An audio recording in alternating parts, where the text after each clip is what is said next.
All right, we're live, and I'm trying to find the banner for Love Coach Academy. Welcome if you are coming into Recovery Talk, which happens normally from Maui and the Big Island, but Heidi is traveling back to the Big Island today. So it's moi, Timothy, all by himself for Recovery Talk. And excuse me while I search for this.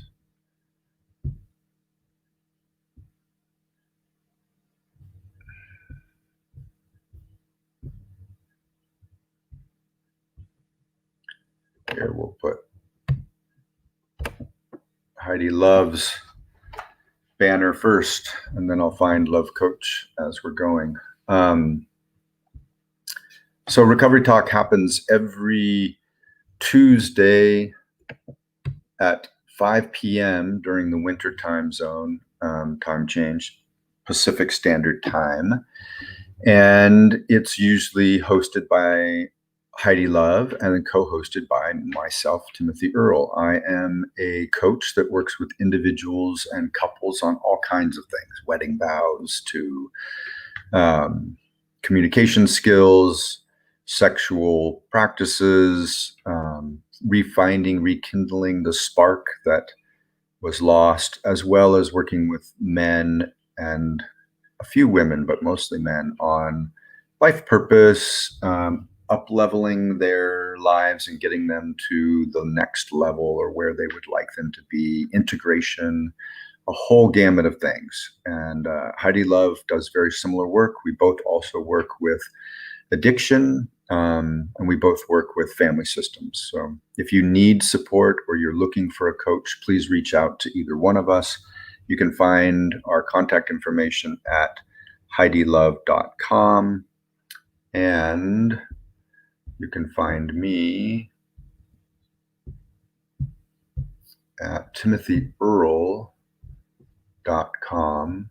So many banners from so many different people, because we all use the same. There's Love Coach Academy. We'll go to that. You can also find at lovecoachacademy.com all of our past talks, and they're all recorded there.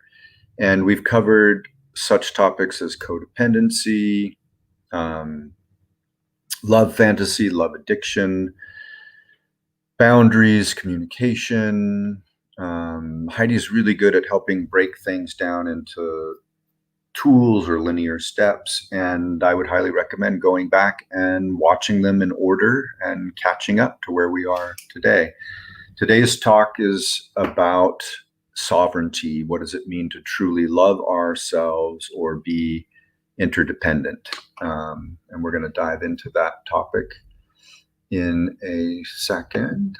And I'm just looking in the chat box to see if anyone has joined. Please feel free to put your comments in the chat box, and I'll do my best to look at them. You may see me look down like this at my phone to see the chats that are happening on Facebook Live as well. I'm trying to go in there at this moment. And tools or linear steps, and I would highly recommend live as well. There's a little bit of a delay, but there we are. I'm just going to turn that down. So what I'd recommend is that we all, those of you listening, or if you're tuning in later, just take a moment to close your eyes, put your feet flat on the floor. If you're sitting in lotus position, that's fine. And put your hands on your knees, palms up or palms down. Straighten your spine, and then relax it a little bit. Make sure your head's stacked on top of your spinal cord. Relax your jaw. Relax your eyes, either closed or slightly open, and just begin to notice your breath as it moves in and out through your nostrils. Just let yourself feel the sensation of your breath moving at its own pace, in and out through your nostrils.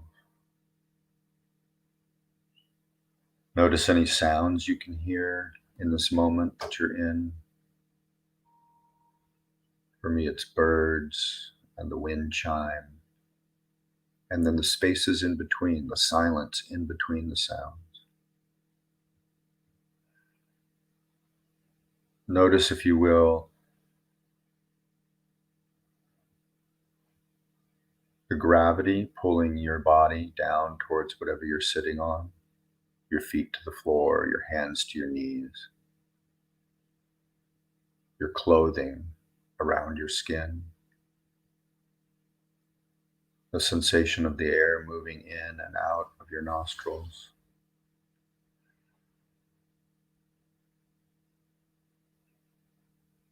If your eyes are slightly parted, just that little bit of blue light coming in underneath your eyelids. If they're fully closed, just the lack of visual, the kind of black, red color, whatever color you see behind your eyelids. The taste that's in your mouth from lunch or breakfast or dinner, or the water you just drank. Using all the senses to come into this present moment.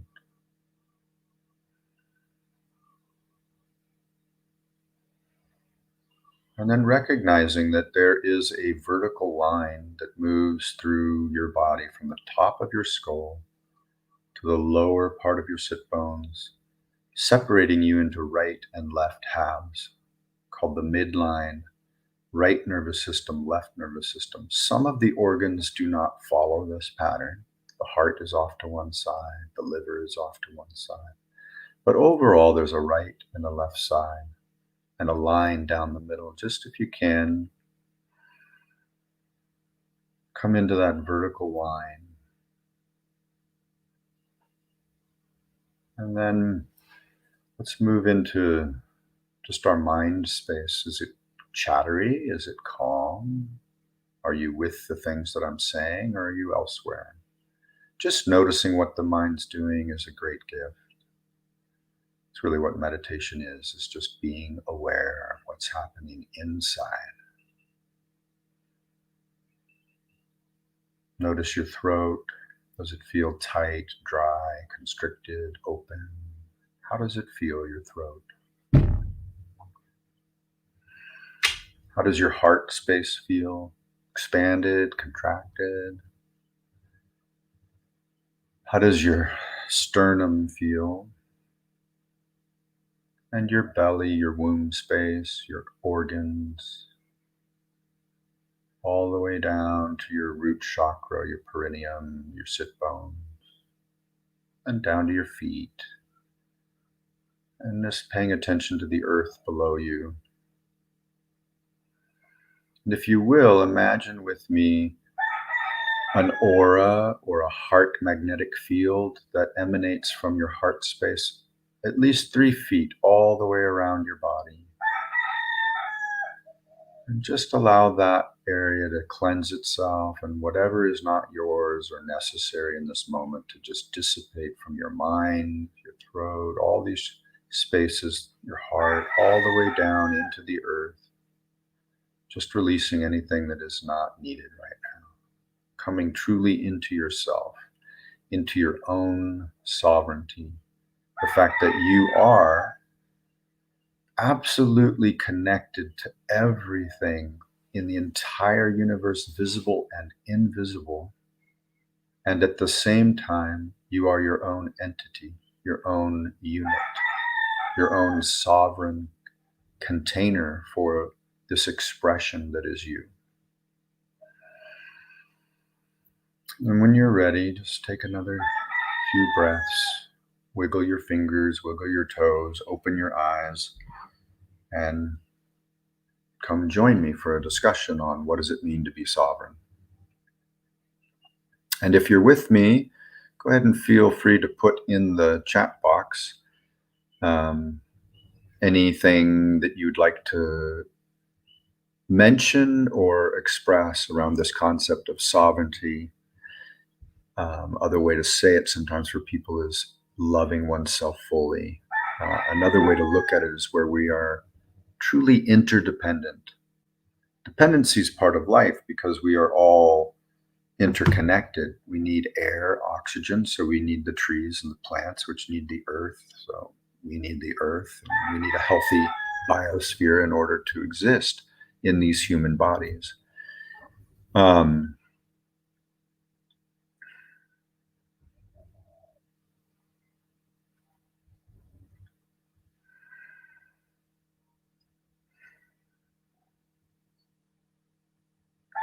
If you go back and listen to any of our talks on codependency, we talk about codependency not being a bad thing and interdependency not being necessarily a good thing, more like a spectrum, an arc between the two, and just noticing where are we at within our relationships.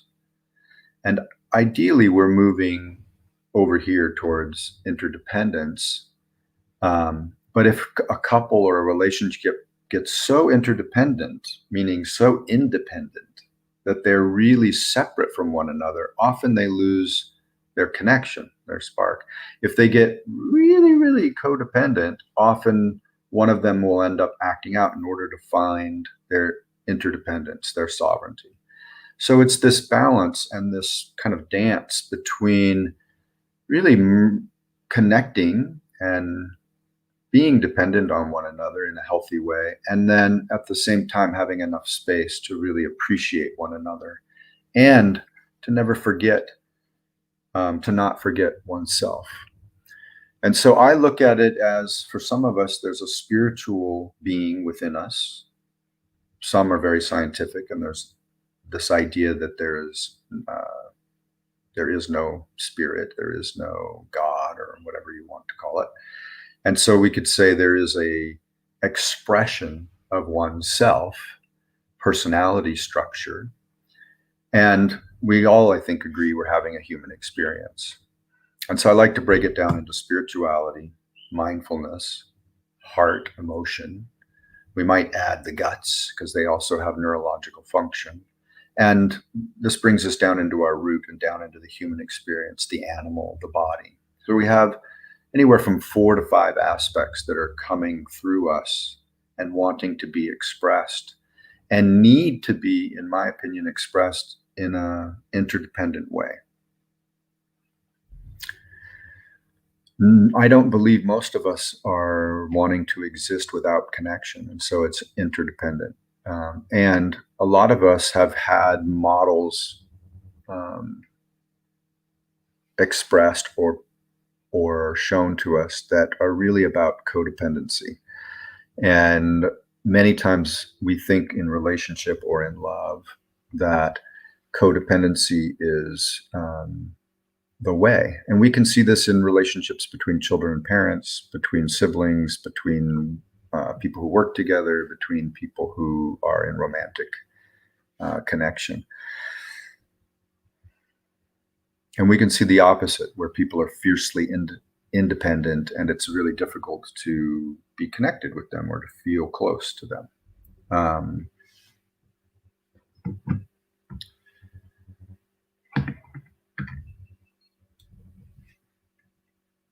In my own personal experience, what I found is that I need a certain amount of time alone, absolutely by myself, typically in nature, but it could be just by myself, could be in the bathtub, could be for a weekend. But I need that consistently throughout my week. And then every once in a while, I need a pretty big, significant getaway in order to really come home to Timothy. What is Timothy? Spiritual level, mental level. Where's he at mentally, emotionally, physically? In order to make sure that I'm staying true to myself and thus true to my interdependent relationships with others. Because if I'm not being true to myself, sovereign, then I tend to get off center, and I may be acting unconsciously or consciously in ways that are hurting myself and hurting other people. And when we talk about recovery, that often moves me back into compulsive behavior or addictive behavior, which hurts me and others even more. It's a way of compensating for my own lack of connection with myself. Connection's the opposite of addiction.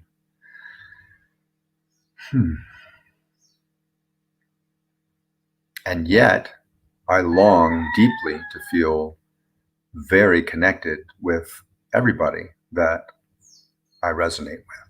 And it's okay that I don't resonate with everyone. And it's okay that I don't want to be connected with everyone. There was a time in my life I felt like I needed to be able to love everybody and thus be connected with everyone. Well, not everybody wants to be connected with me either.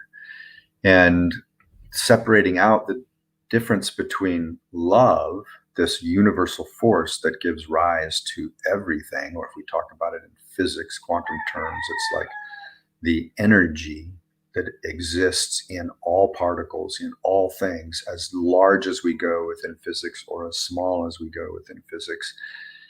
Some call that love, some call that God, some call that, the quantum physical energy force that allows everything to exist. That's not to be confused with romantic love or the love of a father for a son or all these other forms of love. In the Arabic language, I think there are 42 different words to describe the different types of love that there are. And in English, we tend to just say love. And what we're really talking about is, you need to do this for me. And if you don't, I don't feel loved by you. Well, that's not actually love, right? That's moving more towards a codependent structure. Nothing wrong with me communicating I have a need. And would you be willing to fulfill this need? But the minute I attach, if you don't, then I don't love you, or you're not showing that you love me. That's, I think, moving us back towards a less sovereign and a more codependent or insecure model. One of the main principles for sovereignty is a acceptance of oneself, if I don't use the love word. And that doesn't always mean that I fully accept every aspect of myself or every want or every desire, but I'm aware of my discomfort.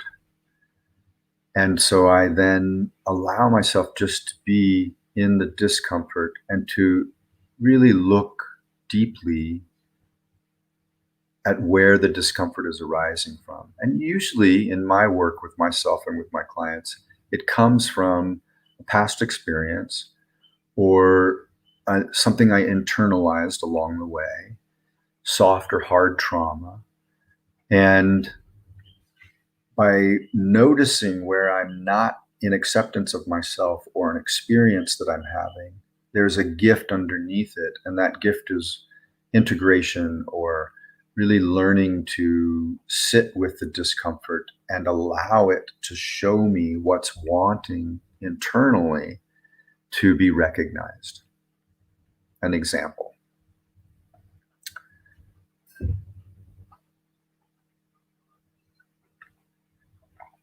I'm deciding whether to use something personal or to go with a client.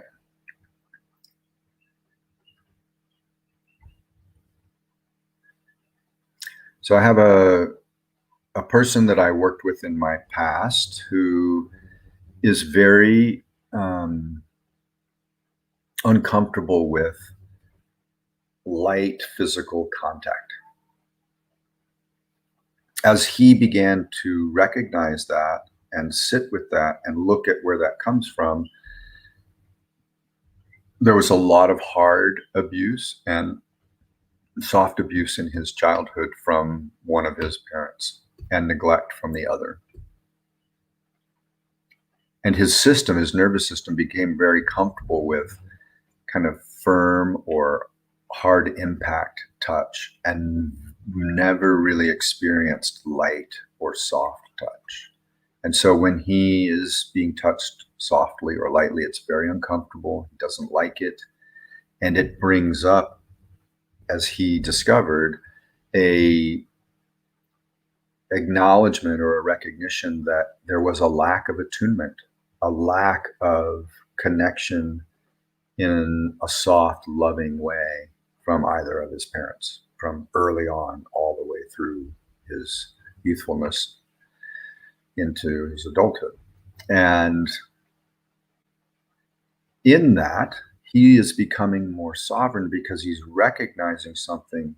Notice he's not actually changing it, he's just sitting with it, which has then allowed him to come up with structures or ways of being with that and in relationship with others, where he's slowly but surely learning to sit more and more with the uncomfortability. And I believe through the work we're doing, past and present,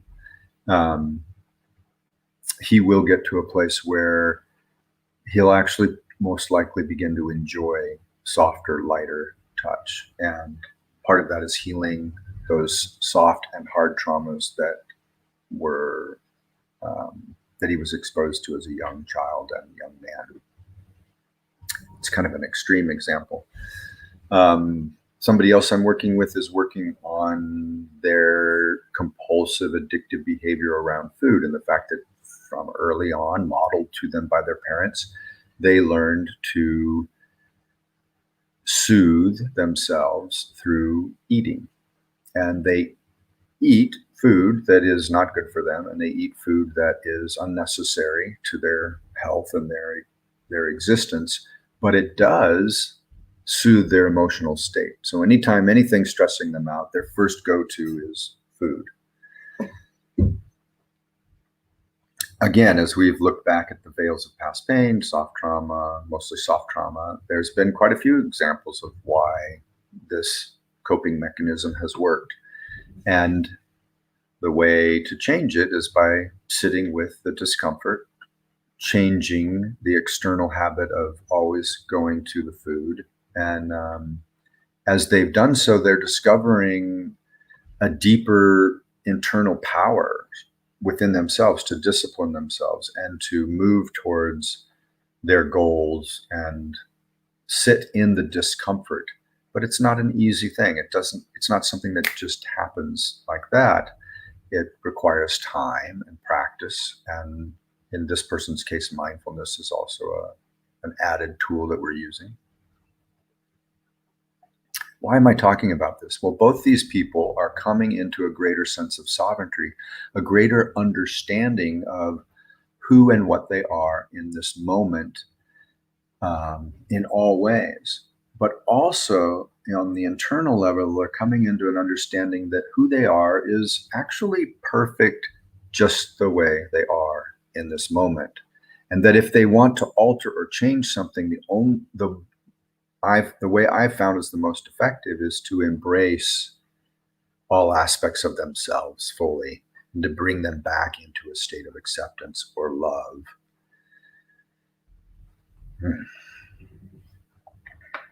Which is freeing us up. Thank you, Larry, for joining me today. Appreciate that. If you have any insights or comments that you want to state, just put them in the chat box. I'll see them and I'll do my best to respond.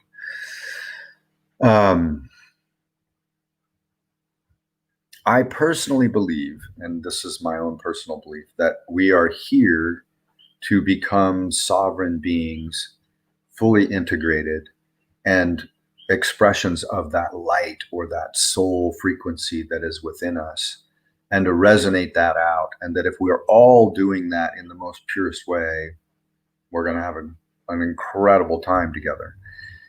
Notice I'm not saying that cancer is going to go away or that death is going to go away or grief or loss or all of these aspects of life that really challenge us to go inward if we're willing and become more sovereign. And I'm going to use a personal example.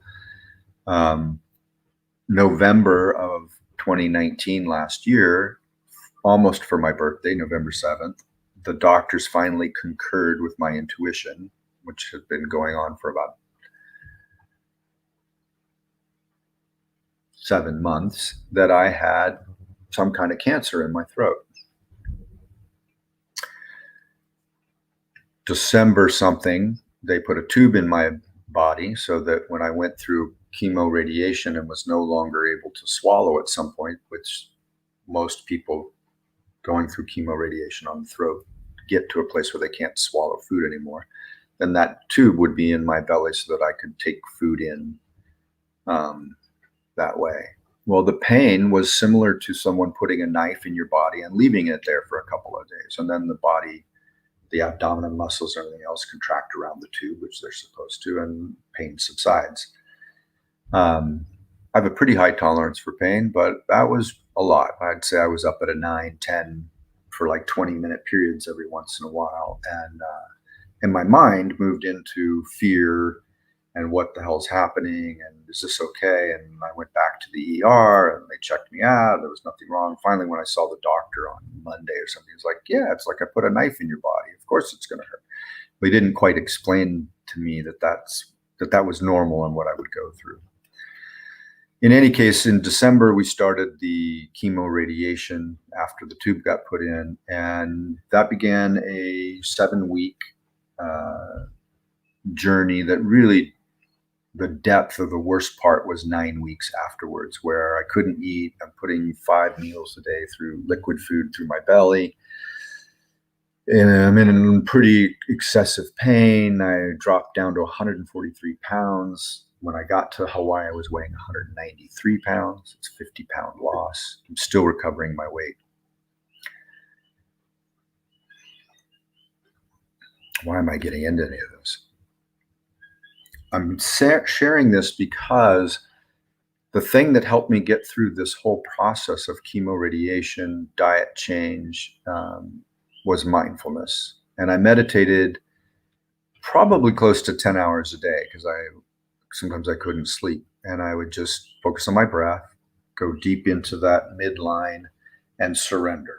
And I would surrender into places that some people describe as emptiness or nothingness. Sometimes into this place that I have experienced within myself that feels like bliss, eternal bliss, peace. It feels larger than love, or as some people say, pure love. And in that realm, I no longer was aware of my personality structure or Timothy. And it was a way for me to not avoid, but to descend deeply away from the pain. So the pain became this suffering, became this gift to me. Cancer became this gift to me that allowed me to spend time in these places that I could access internally through meditation. And I, for myself, recognize that pain and suffering are gifts. I'm not going to say illusions, but they're gifts in the sense that they allow us to truly discover our own power or our own sovereignty. That sovereignty for me is this place of love and this place of surrender to a higher power, to the universal force, to the quantum energy that exists in all things. Trying to, again, talk to people at different levels rather than just be at the spiritual or religious or dogma level. We can bring it down into a scientific level.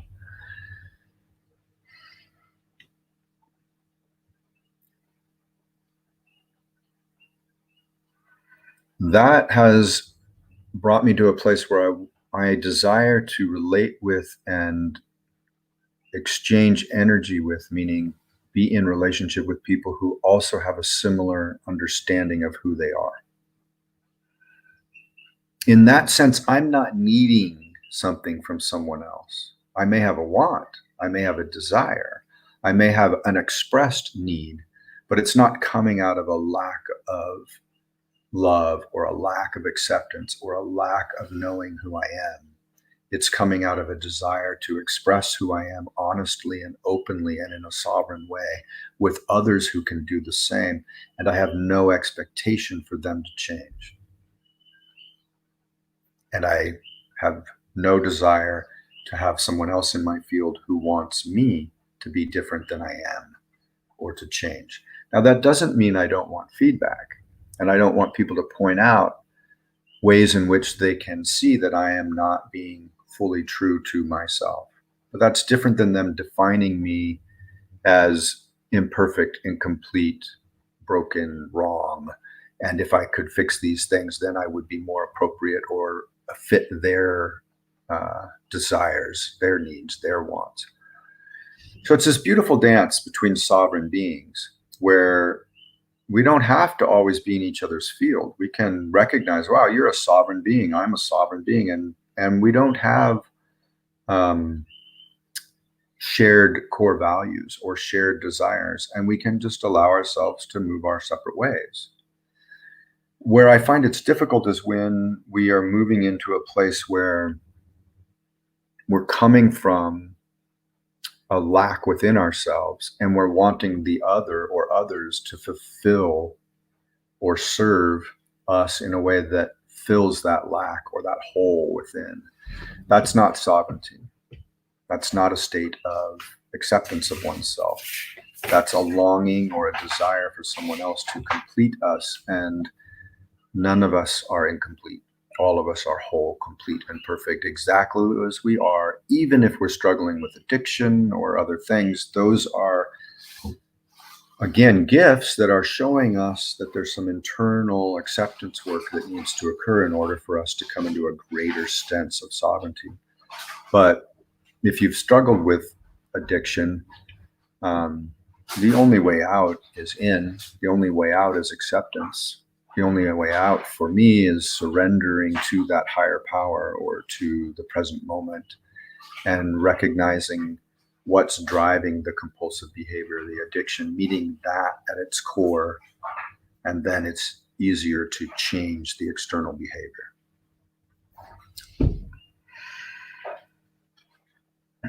Since my journey with cancer, and I'm glad to say that I'm cancer free, and that the type of cancer I had was not stage 4, it was stage 2. There was like a 71% chance of recovery, so pretty high odds. Chemoradiation has been proven statistically to be effective with it. The cleansing and the different diet changes that I made beforehand, I think, really helped.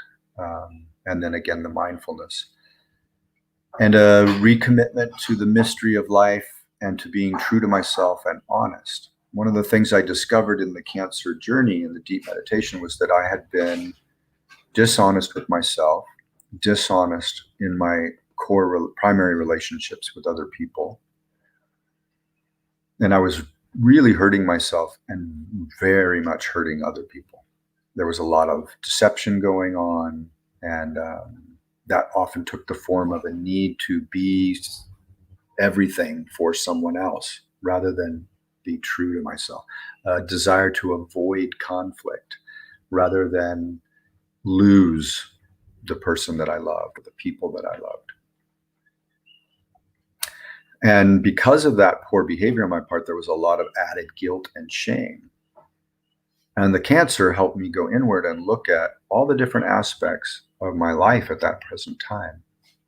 And if I healed the cancer and cured, a commitment to living the rest of my life in integrity to the best of my ability, and surrounding myself with others who are also living in integrity, being sovereign to the best of their abilities.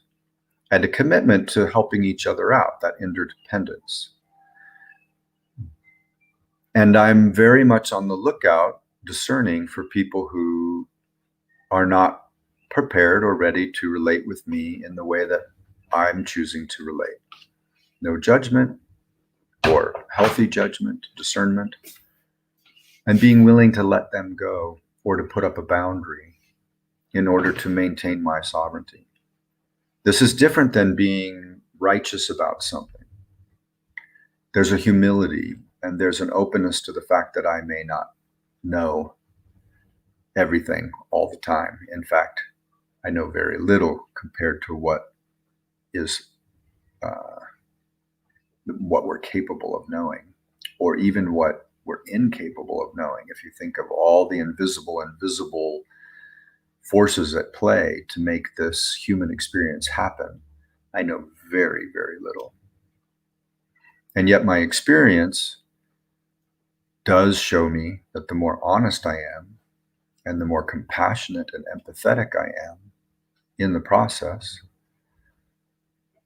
the more fun this mystery is. Mystery meaning life.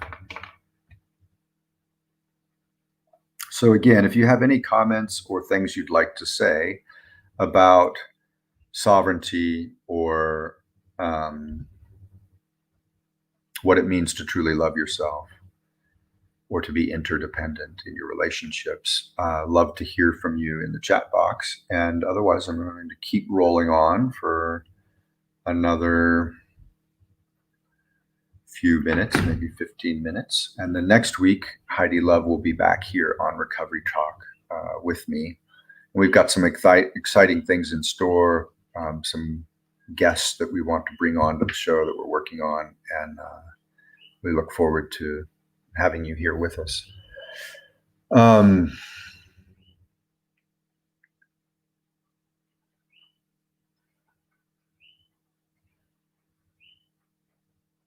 Some of the things that I've personally had to let go of are my love fantasies and love addiction. It's not easy. Even as a young boy, I had this fantasy that I would meet someone who would be like my partner in life, and it was pure.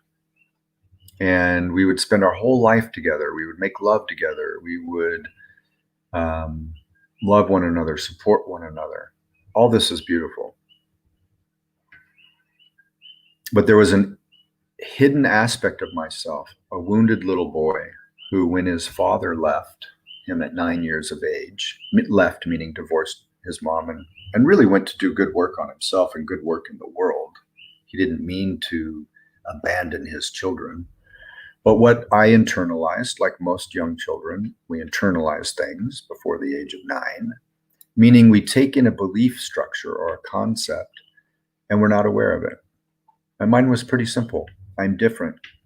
I'm unlovable. There's something wrong with me. What father leaves their son? Unless there's something wrong with him. And then my reticular activating system, or my brain, began to perceive anytime something occurred that hurt or where people rejected me, that, oh, proof something's wrong with me. And to compensate, I became a people pleaser.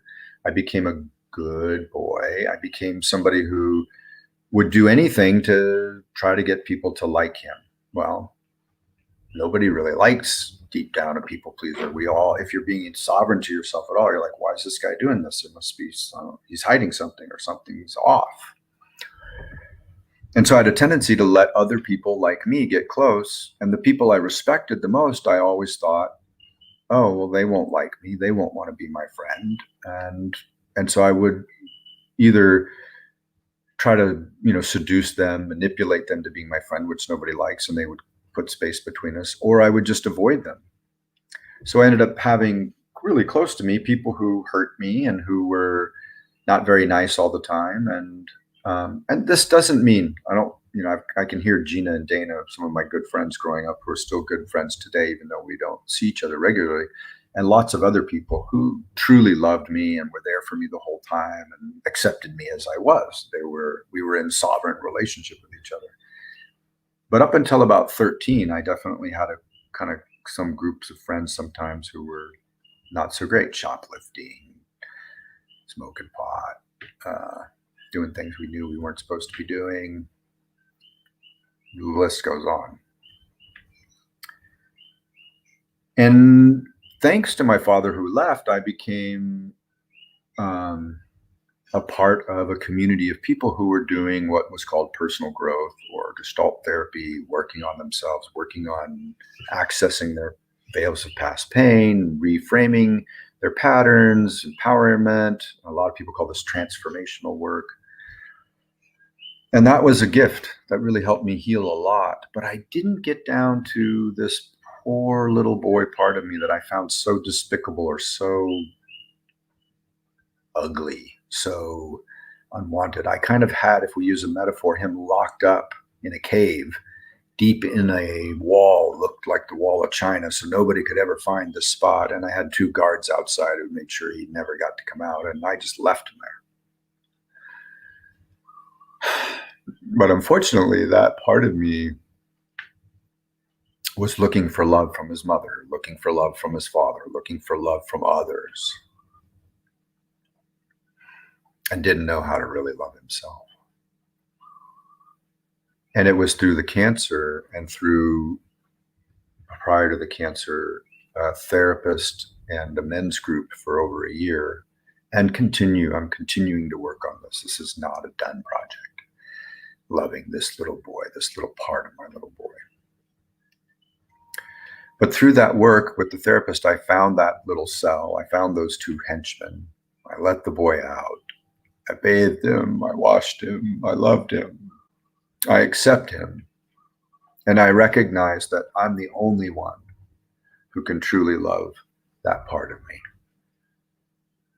And in that sense, I become more sovereign, more humble. And I've reassigned that little boy to a task of picking wild flowers in a meadow. And the two henchmen are reassigned to sitting in hammocks and just watching him. And if anything goes wrong, they're to come to me, the adult, the wise man within me, and I'll take care of the little boy. They're not to go lock him up again. How does that change my life? My addictive, compulsive sexual behavior has become more manageable. My relationships, romantic relationships, have become more honest and more integral. And I'm being more aware and more discerning around who I relate with and how. And I don't expect anyone else to love that little boy but me. I value others who love me. I value others who love even that part of the little boy. But I know that that love that doesn't come from inside, from deep within me, is not going to make me sovereign. And when I reach outward towards someone else and long for them to make me whole or to give me this desire or to fulfill this love fantasy, this addiction, similar to I want to be Aladdin and I want to find my magic carpet ride and my princess and my magic lamp and all life's going to be perfect with words like forever, ever. I know for me, I'm in an area of love addiction. I'm in an area of fantasy. No one can truly complete me but myself.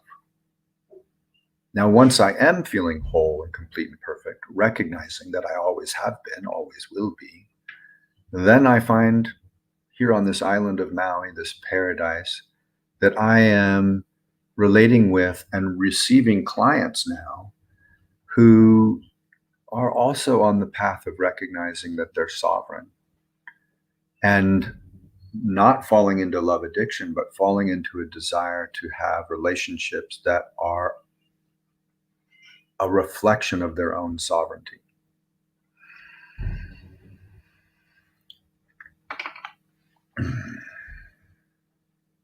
I'm noticing that even for me who likes to talk, this has been a long time to talk by myself.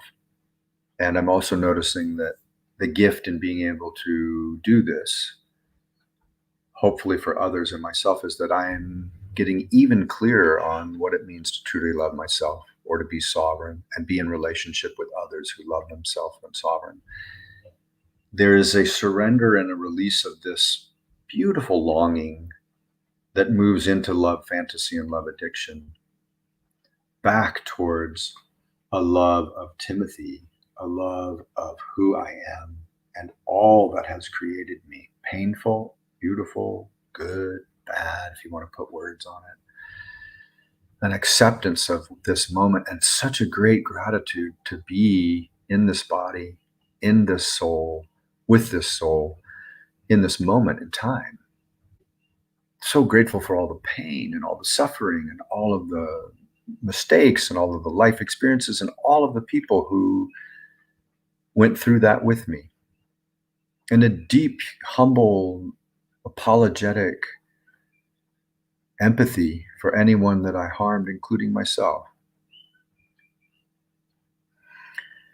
And as I do that, a real gratitude for the amazing people that are in my life right now and who meet me in a sober, healthy love of themselves and love of me, and a willingness to communicate boundaries and a willingness to communicate needs from a healthy, non-needy place, desires, wants, and to not hold them back, and to support one another, to be there for one another emotionally, physically, mentally.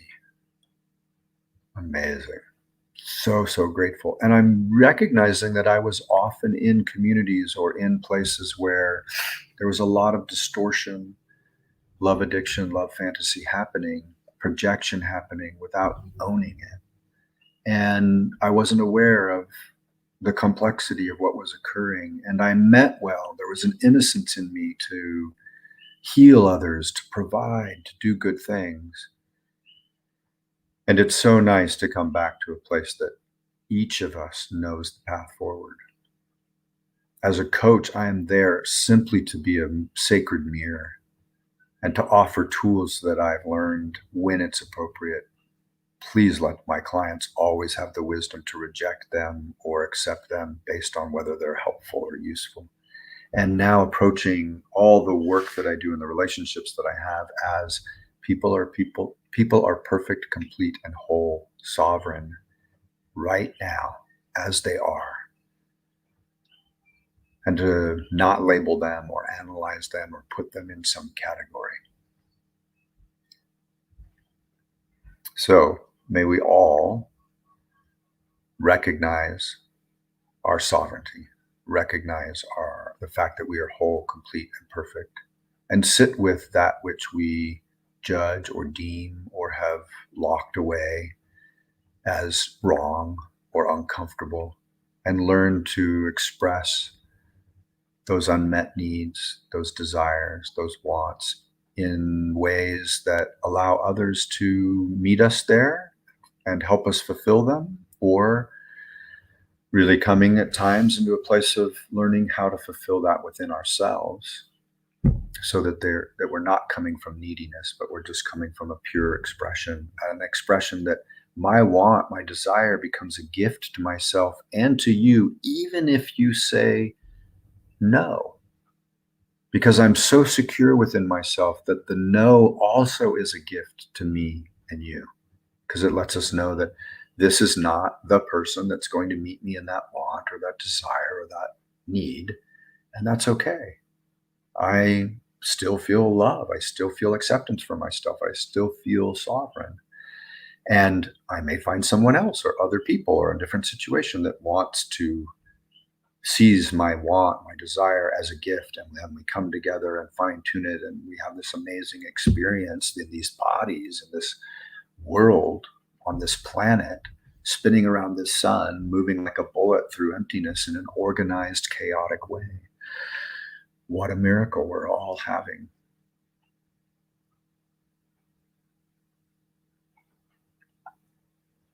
So that's my spin on sovereignty. I'm not saying I have it all figured out. I'm not saying I know what's best, that I'm a master at this. I'm not saying I have written a book and I know what I'm talking about. I'm just sharing from my own personal experience and my experience with my clients about something that is near and dear to me in this moment. So, with much love and gratitude, wish you the very best. And we'll see you next week, Tuesday at 5 p.m. Pacific Standard Time. Tune in with us. Heidi will be there and we'll have a new and exciting topic. All right. Ending this talk now.